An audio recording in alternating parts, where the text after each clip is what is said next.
Telugu Desam party ఆకర్షణ కోల్పోయిందా?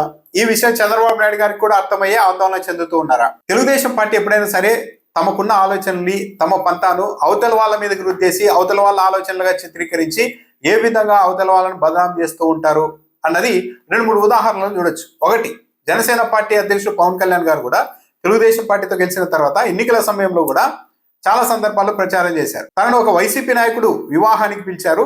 ఆ తర్వాత మళ్ళా వాళ్ళే ఫోన్ చేసి మీరు వివాహానికి రాకపోతే బాగుంటుందని చెప్పారు. జగన్మోహన్ రెడ్డి ఆగ్రహించడం వల్లే అలా చేసి ఉంటారు అంటూ పలు సందర్భాల్లో పవన్ కళ్యాణ్ గారు మాట్లాడారు. కానీ ఎక్కడా కూడా జగన్మోహన్ రెడ్డి ఇప్పటి వరకు కూడా వైసీపీ నాయకుల వివాహాలకి ఇంకో పార్టీ నాయకులు వస్తేనో, లేకుంటే వీళ్ళు ఇంకో పార్టీ నాయకులకు సంబంధించిన కుటుంబాలకు సంబంధించిన కార్యక్రమాలకు వెళ్తేనో ఎక్కడ జగన్మోహన్ రెడ్డి ఆగ్రహం వ్యక్తం చేసింది లేదు. కానీ ఒక ఆర్గనైజ్డ్ గా ఈ ప్రచారం చేస్తూ వచ్చారు. నిజంగానే జగన్మోహన్ రెడ్డి అలాంటి వ్యక్తి అయితే పవన్ కళ్యాణ్ ఎవరైనా పెళ్లిళ్లకో లేకుంటే శుభకార్యాలకో ఆహ్వానిస్తే ఆగ్రహించే వ్యక్తి అయితే అంబటి రాంబాబు గారి కుమార్తెల వివాహానికి పవన్ కళ్యాణ్ గారిని ఆహ్వానించి ఉండేవారా?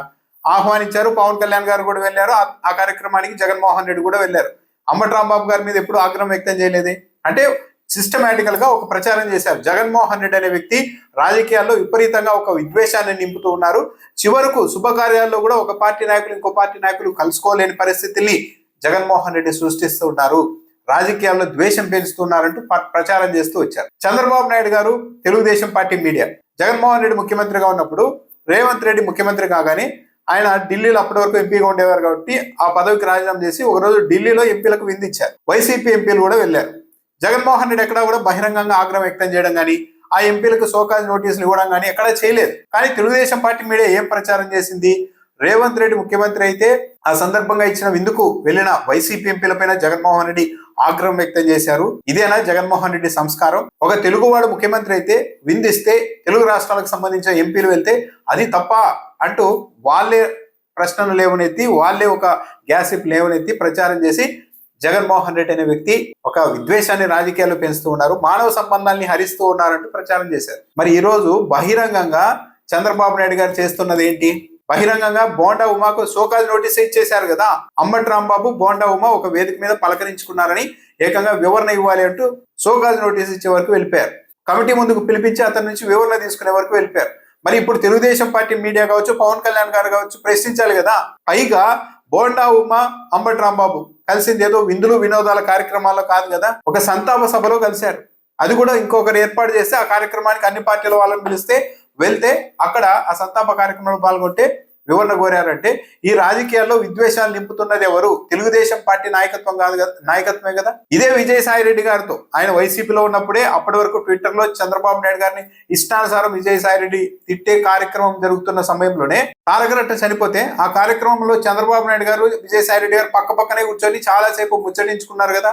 ఆ ఫోటోలు, వీడియోలు కూడా బయటకు వచ్చాయి కదా. మరి ఏ కార్యక్రమంలో కూడా చివరికి సంతాప సభలో కూడా వైసీపీ నాయకులతో కలిసి మాట్లాడడానికి వీల్లేదు అని చంద్రబాబు నాయుడు గారు చెప్తూ ఉంటే మరి ఆ రోజు విజయసాయి రెడ్డి గారితో ఎలా కలిసారు చంద్రబాబు నాయుడు గారు? సరే, ఒక బోండా ఉమానేనా? జ్యోతుల్ నెహ్రూ గారు, వంగవీటి రాధా గారు కూడా కలిశారు కదా. అది కూడా ఏది వైసీపీ నాయకుడు ఏర్పాటు చేసిన సంతాప సభలో, ముద్రగడ గారికి సంబంధించిన సంతాప సభలో కలిశారు కదా. మరి జ్యోతుల్ నెహ్రూకి, వంగవీటి రాధాకి చంద్రబాబు నాయుడు గారు ఎందుకు షోకాజ్ నోటీసులు ఇవ్వడం లేదు? వాళ్ళు తెలుగుదేశం పార్టీలోనే ఉన్నారు కదా. జ్యోతుల్ నెహ్రూ తెలుగుదేశం పార్టీ ఎమ్మెల్యేలు కదా, మరి ఎందుకు షోకాజ్ నోటీస్ ఇవ్వడం లేదు? అంటే జ్యోతుల్ నెహ్రూకి, వంగవీటి రాధాకి షోకాజ్ నోటీస్ ఇస్తే వాళ్ళు ఆ క్షణమే తిరుగుబాటు చేస్తారు. పార్టీలో ఉన్నంత మాత్రాన మా వ్యక్తిగత స్వేచ్ఛను హరించడానికి మీరెవరు అని గలమెత్తుతారు అన్న భయంతో వాళ్ళకి షోకాజ్ నోటీసులు ఇవ్వలేదు. కానీ బోండా ఉమా అలా ధిక్కరించే పరిస్థితుల్లో లేరు అని నిర్ధారణకు వచ్చారో ఏమో కానీ ఆయన్ని మాత్రం టార్గెట్ చేశారు. ఇక్కడే చంద్రబాబు నాయుడు గారి ద్వంద్వ ప్రమాణాలు చాలా క్లియర్ గా అర్థమైపోవడం లేదా? చంద్రబాబు నాయుడు గారి దృష్టిలో ఒక సంతాప సభలో అన్ని రాజకీయ పార్టీలు హాజరైన చోట వైసీపీ నాయకులు కూడా వస్తే వైసీపీ నాయకులు వచ్చారు కాబట్టి అక్కడ తెలుగుదేశం పార్టీ నాయకులు వెళ్ళడం అన్నది తప్పు అని చంద్రబాబు నాయుడు గారు చెప్తూ ఉన్నారంటే రాజకీయాల్లో ఇంతకు మించి విద్వేషం ఏముంటుంది ఇంకా? పైగా జగన్మోహన్ రెడ్డి ముఖ్యమంత్రిగా ఉన్నప్పుడు కూడా ఈ రాష్ట్రంలో అనేక కుల సమావేశాలు జరిగాయి. ఆ కుల సమావేశాలకి వైసీపీ నాయకులు, తెలుగుదేశం పార్టీ నాయకులు, అన్ని పార్టీల నాయకులు వచ్చి వేదికను పంచుకునేవారు. బాగా గమనించారు, చాలా జరిగాయి ఇలాంటివన్నీ. ఏ రోజు కూడా జగన్మోహన్ రెడ్డి తన పార్టీ ఎమ్మెల్యేలని, ఎంపీలని, మంత్రుల్ని తెలుగుదేశం పార్టీ వాళ్ళు పాల్గొన్న కార్యక్రమంలో మీరెలా వెళ్తారని ఏ రోజు ప్రశ్నించలేదు. ఏ రోజు కూడా కుల సమావేశాల్ని, అన్ని పార్టీలకు సంబంధించిన నాయకులు ఏదైనా ఒక కార్యక్రమంలో కలవడాన్ని ఏ రోజు జగన్మోహన్ రెడ్డి అడ్డుకోలేదే.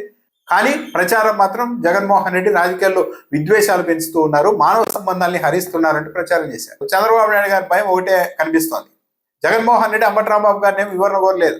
బోండా ఉమ వచ్చిన కార్యక్రమానికి మీరే ఎలా వెళ్ళారని జగన్మోహన్ రెడ్డి ఎక్కడ కంగారు పడి అంబటి రాంబాబు గారి దగ్గర నుండి వివరణ కోరలేదు. కానీ చంద్రబాబు నాయుడు గారు కంగారు పడుతున్నారంటే కారణం ఏంటి? తెలుగుదేశం పార్టీ ఆకర్షణ కోల్పోయింది. ఇప్పుడు ఒక పార్టీ నుంచి నాయకుల్ని రాబట్టుకునేది కాదు, మన పార్టీ నాయకులు ఊడిపోయేలా ఉన్నారన్న భావనకు వచ్చారా?